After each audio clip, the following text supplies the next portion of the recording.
갈릴리 벳세다에 다다른 예수님 또 제자들 일행에게 사람들이 찾아옵니다. 그래서 그 사람들이 예수님께 부탁을 하는 장면으로 시작을 하는 게 22절이죠. 한 맹인을 데리고 왔습니다. 이 사람은 말 그대로 보지 못하는 시력을 잃은 이 맹인을 예수님께서 손을 대셔서 고쳐주시길 바라며 사람들이 왔던 거죠. 이 사람들이 누군지는 마가복음에서 나오지 않고 있습니다. 하지만 우리가 추측할 수 있는 것은 이 맹인의 시력을 되돌아올 수 있게 해줄 분이 예수님이라는 것을 기대하며 나온 사람들, 그리고 이 맹인이 낫기를 바라는 사람들인 것은 분명하겠죠. 예수님은 이 맹인의 손을 잡고 낫기를 바라는 그 사람들로부터 또 그들이 있는 마을로부터 나와서 이 사람과 둘이 마주 서십니다. 손에 침을 뱉으시고 그 손을 눈에 갖다 대십니다. 무엇이 보이느냐 물으시죠. 먼저 맹인은 사람들 같은 게 보인다. 그리고 나무 같은 것들이 걸어 다닌다. 이렇게 얘기합니다. 이제 시력이 완벽하게 돌아온 상태는 아니었던 것 같아요. 예수님은 한 번 더 다시 안수를 하시고 손을 대시고 그제서야 맹인은 모든 게 선명하게 보인다. 예수님께 말씀을 하죠. 대단한 기적이 일어났습니다. 우리는 이 비슷한 과정을 마가복음 7장에서도 봤던 기억이 있습니다. 들리지 않고 말 더듬는 그 사람의 기적. 그때 참 이상했던 거 기억하시죠? 예수님이 그 사람을 마을에서 데리고 나가셔서 독대하시죠. 손가락을 양 귀에 넣고 손에 침을 뱉은 후에 손을 그의 혓바닥에 갖다 대시죠. 그리고 하늘을 향해 탄식하시며 그리고 나서 그 사람을 향해서 에바다, 열리라 얘기하시자 그 사람이 들리게 되고 말하게 되는. 그리고 나서 예수님은 그 사람에게 아무에게도 말하지 말라 당부하시는 사건이 참 비슷합니다. 그죠? 이 이상한 과정 그리고 그 방식까지 두 사건은 비슷해 보이지만 듣지 못하고 말을 더듬던 사람의 기적. 여기에서는 우리가 하나님을 소개하시기 위해 그 사람이 알아들을 수 있는 언어, 그것이 이 사람을 고치던 과정에 나타났다. 이렇게 얘기했었죠.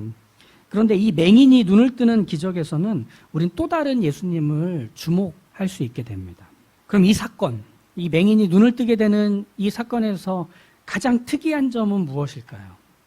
그건 바로 예수님이 이 사람에게 2번 손을 대셨다는 점입니다. 보지 못하는 사람에게 처음 손에 침을 뱉어서 눈에 대시고 무엇이 보이느냐 이렇게 물으셨죠. 그때 시력이 완벽하게 돌아오지 않았었죠.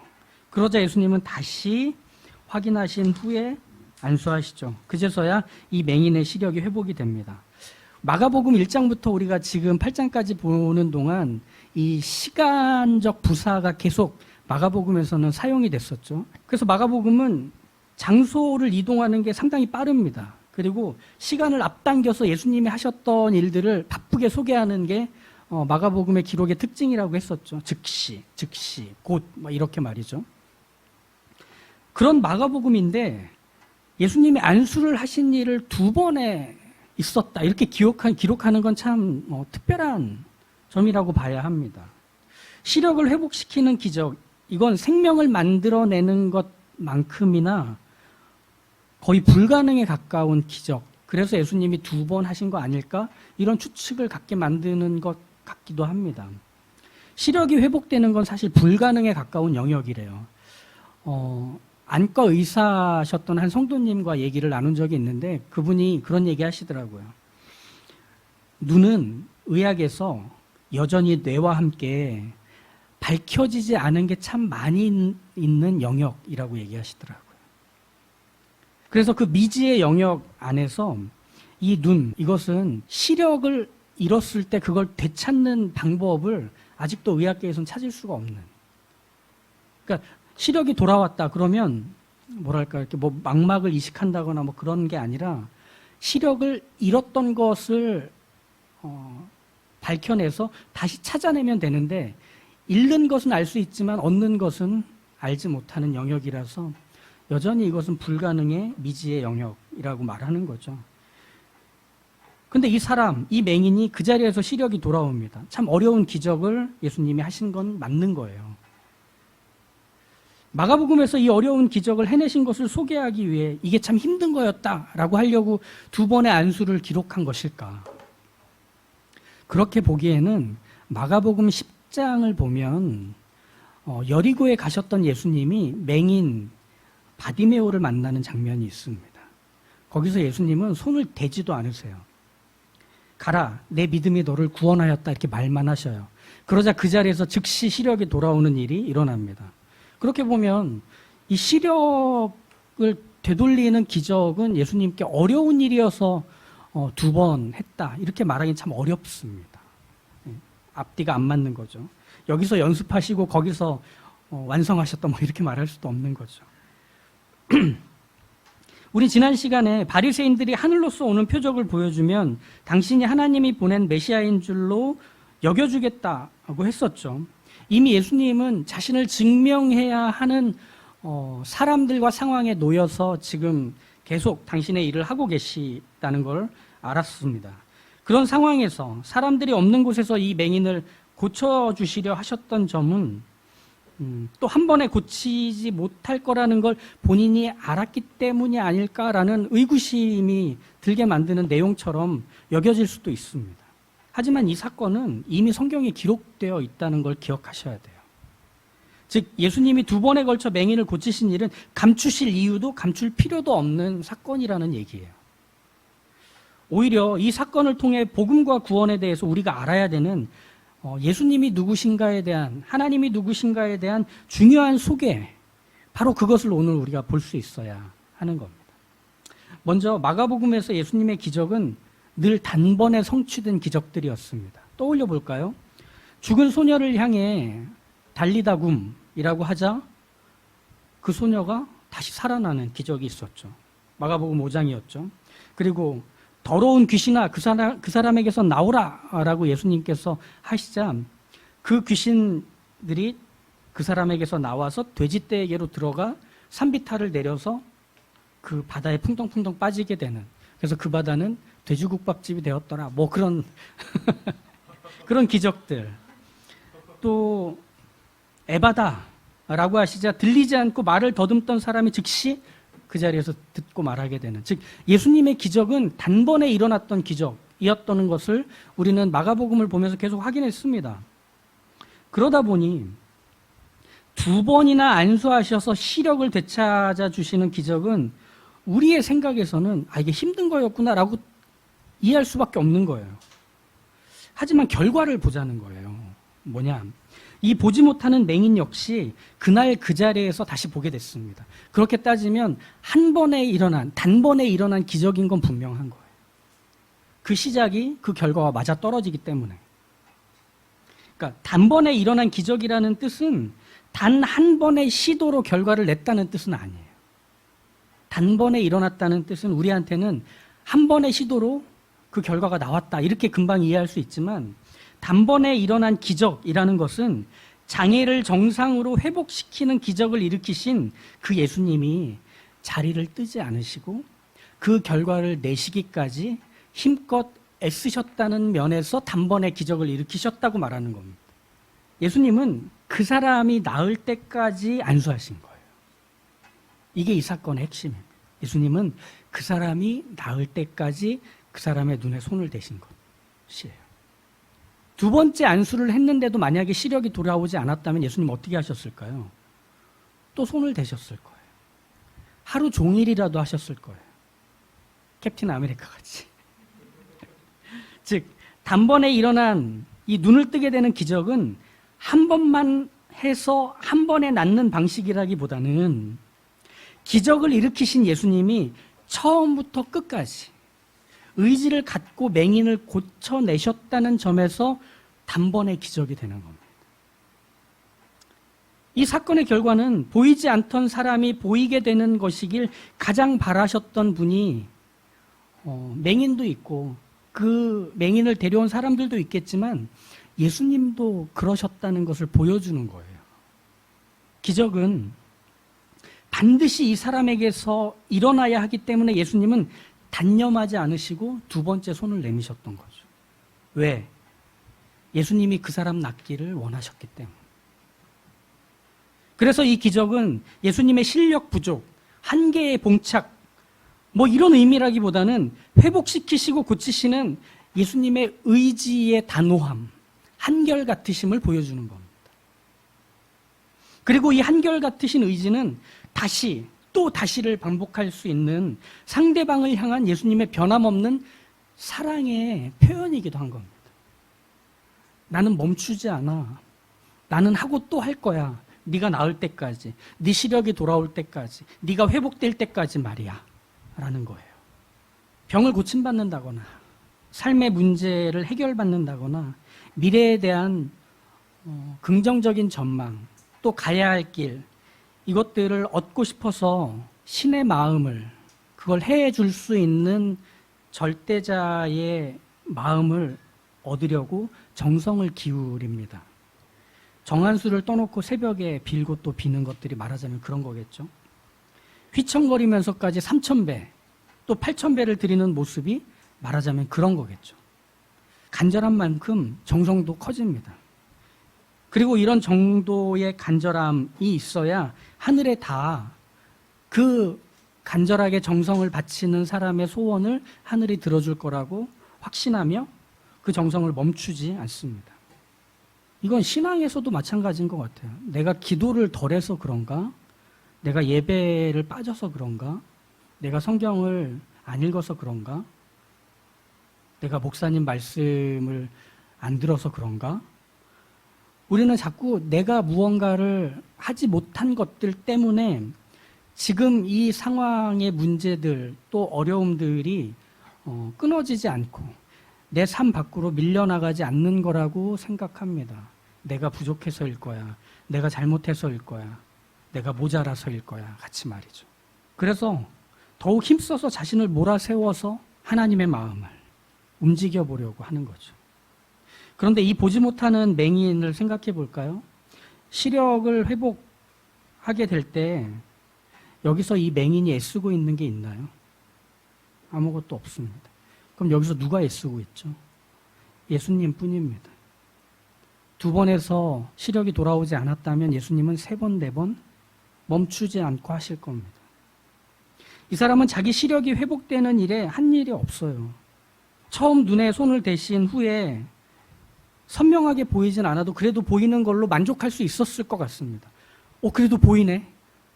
예전에 아무것도 안 보였는데 이걸로도 충분할 것 같은데. 하지만 예수님은 멈추지 않으세요. 이 보지 못하는 사람의 시력을 회복시키는 건 전적으로 예수님 자신의 몫인 양 예수님은 그 자리를 떠나지 않으세요. 무엇이 보이느냐? 잘 보이느냐? 정확하게 보이느냐? 계속 확인하세요. 어떻게 될 때까지? 완벽하게 시력이 돌아올 때까지. 그의 시력이 선명하게 돌아올 때까지 예수님은 그렇게 손을 대시고 또 대실 것이었어요.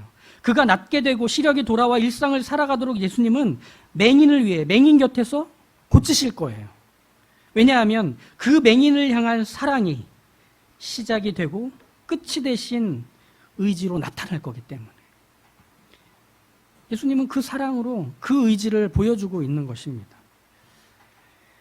내가 나를 사랑해서 하는 것들은 언제나 한계가 있더라고요. 내가 나를 위해서 애쓰고 수고하는 것들은 하면 할수록 이상하게 외로워져요. 지쳐요. 거기서 우리의 믿음은 이렇게 우리에게 알려줍니다. 우리의 믿음은 내가 나아지고 있는지 물어보시는 분을 향하게 해주는 게 믿음입니다. 우리의 믿음은 나아질 때까지 고치고 또 고치시는 분의 의지를 떠올리게 합니다. 믿음은 나아질 때까지 곁에 계시는 분이 누구신지를 알게 해줍니다. 그래서 지쳐도 힘이 납니다.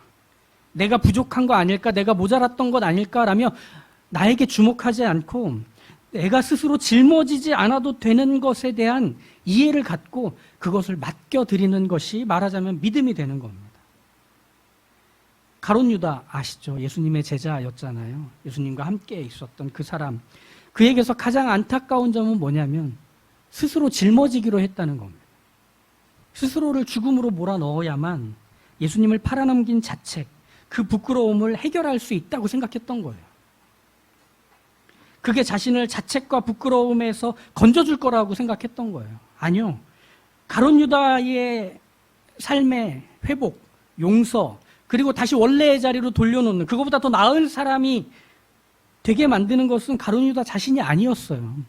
그를 기다리시며 그에게 용서를 베푸시며 그의 원래의 모습을 회복시키시는 의지를 가진 예수님이셨을 뿐이에요. 베드로를 떠올려 보세요.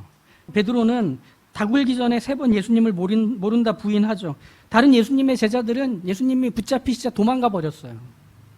바울도 생각해 볼까요? 젊었던 바울은 스데반이 돌에 맞아 죽을 때 그가 잘못한 게 분명하다며, 그가 이단이라며 걱정하지 말고 힘껏 돌을 던지라, 사람들에게 지지와 응원을 보내기 위해서 그들의 겉옷을 대신 맡아줍니다.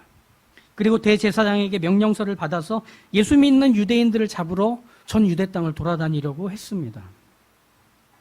그런 사람들이 베드로, 바울, 하나님의 나라와 예수 그리스도의 복음을 전하던 그 하나님의 사람, 믿음의 사람들이었어요. 베드로와 바울뿐이었나요? 자신들이 한 걸로 부끄러워하는 사람들은 성경에 가득가득합니다. 그들의 불순종, 고집, 배신, 모른다 부인하는 것들까지 정말 다양하고 다채롭게 잘못을 저질러 왔던, 누가 봐도 그들에게 한 번의 기회를 다시 준다거나 그들을 기다려줄 수 있는 이유라는 건 보이지 않는 아주 못되고 한심한 협잡꾼들, 겁쟁이들 뿐인 이 성경의 많은 사람들입니다. 하지만 그들이 그 잘못들을 회복했나요? 그들이 그 문제들을 스스로 책임지며 풀어갔나요? 성경에서는 그렇게 소개하지 않습니다. 기다려주는 목, 기회를 주는 목, 끝까지 고치고 회복시키는 목은 그걸 바라는 사람 자신에게 있지 않고 하나님께 있는 듯 하나님이 일하셨습니다. 기회를 주시기를, 참아주시기를, 고침받고 회복되길 바라는 그 마음과 몫은 예수님께만 있었던 것을 우리는 성경에서 계속 확인하지 않습니까? 그리고 심지어 우리도 마찬가지잖아요. 그런 면에서 우리의 믿음은 그 바탕이 사랑으로 되어 있습니다. 하나님께서 우리를 향한 그 사랑으로 우리의 믿음의 내용이 되어 우리는 그 믿음을 발휘할 때마다 나를 사랑하시는 그분을 향하게 되는 겁니다. 갈라디아서 5장에서 이런 말씀이 있어요. 우리가 성령으로 믿음을 따라 의의 소망을 기다리노니 그리스도 예수 안에서는 할례나 무할례나 효력이 없으되 사랑으로서 역사하는 믿음뿐이다. 이렇게 얘기합니다. 나 자신에게서 소망을 발견하고 싶습니까? 내 인생의 문제들을 해결하고 싶습니까? 내가 하나님의 사람으로 제대로 살아가고 있는지에 대한 어떤 분명한 이해들을 갖고 싶습니까? 그건 내가 애쓰고 힘써서 만들어내는 것들이 아닙니다. 또 내가 잘못한 것이 있습니까? 내가 내 욕망과 내 바램을 너무 실현하는 데 급급한 나머지 저지른 죄들이 있습니까? 포기 못한 내 마음에서의 어떤 욕망들이 있습니까? 그것 때문에 하나님이 내 인생을 찾아 들어와서 뒤집어 놓고 망쳐 놓는다. 내가 그것들을 회개해야만, 내가 그것들을 내버려야만 비로소 하나님이 내게 복을 주시고 내 삶을 선하게 인도하실 거다라는 기대들을 갖고 신앙생활을 하는 그런 마음이 있습니까? 아니요. 우리는 믿음의 사람입니다. 어떤 믿음? 예수 그리스도께서 변함없는 사랑으로 나와 함께 하신다는 것을 믿는 믿음입니다. 그분의 의지가 나를 바꿉니다. 다시, 또 다시. 멈춤 없이 나의 어떠함에도 제한받지 않으시는 그 의지가 나를 새롭게 하고 나를 고치며 나를 그 다음으로 이끌어낼 뿐입니다. 우리 그 믿음 갖고 사는 것입니다. 우리 그것을 이렇게 말하지 않습니까? 은혜라고 말하지 않습니까? 은혜 아니면 살아갈 수가 없는, 세상 모든 것들로도 바꿀 수 없는 그 은혜로만 우리는 살아갑니다. 그것이 나의 호흡이 되며 그것이 나의 방향이 되며 그것이 나의 삶의 이유가 되고 그것이 나를 떠받치고 있는 견고한 반석이 되어 우린 그 위에서 살아가고 또 살아낼 것입니다. 이 은혜를 기억하십시오. 사랑으로서 역사하는 그 믿음을 가진 자들이 비로소 바라고 소망할 수 있는 그 은혜를 기억하십시오. 그 은혜에 사로잡혀 은혜로만 사는 우리가 되었으면 좋겠습니다. 기도하시죠. 주님, 우리는 믿습니다. 다시 또 다시를 말씀하시며 우리의 변화와 우리의 복과 우리를 좋다 여기시는 바로 그 모습을 만들어내시기 위해 단념하지 않으시고 포기하지 않으시고 멈추지 않으시는 사랑으로 인해 발현되는 그 의지가 지금도 계속되고 있음을 우리는 믿습니다. 그 의지에 감싸여 살아가고 있음을 믿습니다. 그리하여 우리의 시작과 우리의 끝은 우리 주 예수 그리스도의 의지로 출발하여 완성되고 있음을 늘 기억하며 살아가는, 사랑으로서 역사하는 그 믿음을 가진 저희 모두가 되게 하여 주십시오. 진로의 문제로 고민합니까? 건강의 문제로 괴로워합니까? 나 자신을 이해하지도 용납하지도 못하는, 나를 괴롭히며 나를 힘겹게 만드는 그 자책과 정죄의 문제로 스스로를 옥죄고 있습니까?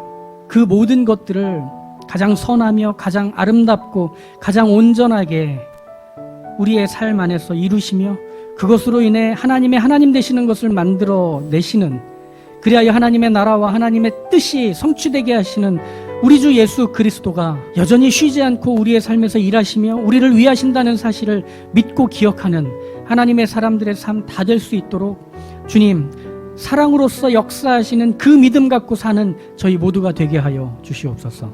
예수님의 이름으로 기도합니다. 아멘.